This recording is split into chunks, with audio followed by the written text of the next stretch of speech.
ariko nubwo ugiye gusari waba ufite icyizere ko zakatul fitri watanze wubahiriza itegeko rya Allah, wowe uri kujya gusari yagejejwe cyangwa yageze kuwo Allah yageneye, ibi bintu waba uri shuwa nabyo, waba ubizi neza.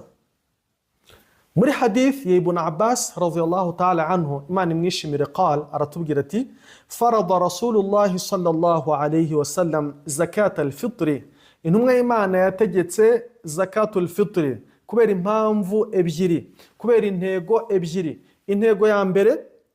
tuhuratan lis-saim, kweza igisibo cyuwasibye minallahwi, kugira ngo Allah agikize amagambo mabi wavuze yamanjwe, yakigabanyirije amanota, warafath, n'ibintu ushobora kuba warakoze bitari byiza byakigabanyirije amanota. Iyo ni intego ya mbere ya zakatul fitri, kweza